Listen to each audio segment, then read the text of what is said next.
Why, good morning! Ay, sos, good pa rin ang morning kahit sobrang init na dito sa Pilipinas. Hala, saan ka gumala, Koy? Parang maganda yung location mo dyan, ah. Ay, sos, eto yung plaza dito sa Surigao City. Hala, yan ba yung tinatawag nila, Koy, na luneta? Mismo! Wow! Parang maganda magpa-relax dyan, Koy.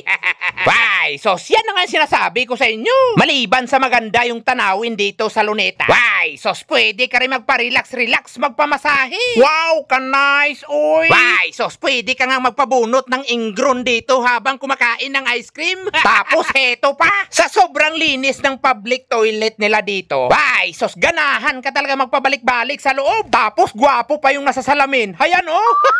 Na, lumalabas talaga yung yabang kahit papaano, oy. So, maliban sa luneta, syempre, nag-ikot-ikot din kami dito sa city nila. So, heto yung katedral nila dito. Bali, dito ako nag-first communion nung grade 6 ako.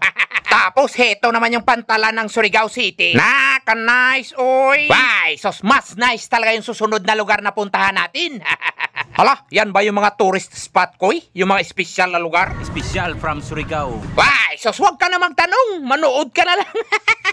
Tara na, Koy. Tuwing. So, pagkatapos naming tumambay sa luneta, syempre, sumakay muna kami ng limousine papunta dito sa Boulevard. Hala, anong meron dyan sa Boulevard nila, Koy? Why, sos, kung medyo extra large yung bituka mo, tapos yung budget mo want to sawa, dito magandang tumambay sa Boulevard ng Surigao City.